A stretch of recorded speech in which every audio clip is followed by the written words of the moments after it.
Welcome, everybody. I am Kevin Pazer. I'm the Executive Director of the Porter County Museum.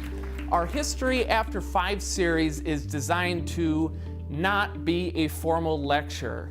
It's intended to be a conversation and a place to share memories. And I can't think of a better company that has memories associated with it than McGill Manufacturing, now served by Regal Beloit.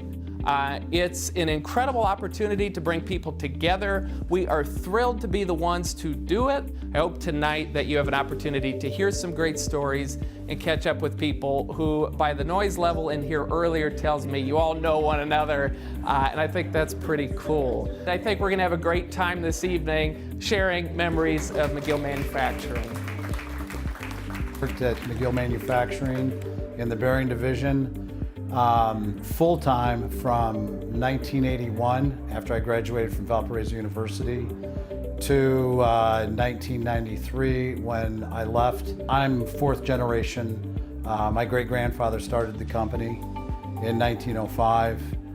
Then my grandfather was president and really grew the company during the war years and into the 50s and 60s. And then my dad took over. We had a tight-knit company. There was a lot of loyalty. It was wonderful to be here tonight, reconnect with some people that I haven't seen. I'll never forget those years at the McGill Company. It taught me some very valuable lessons.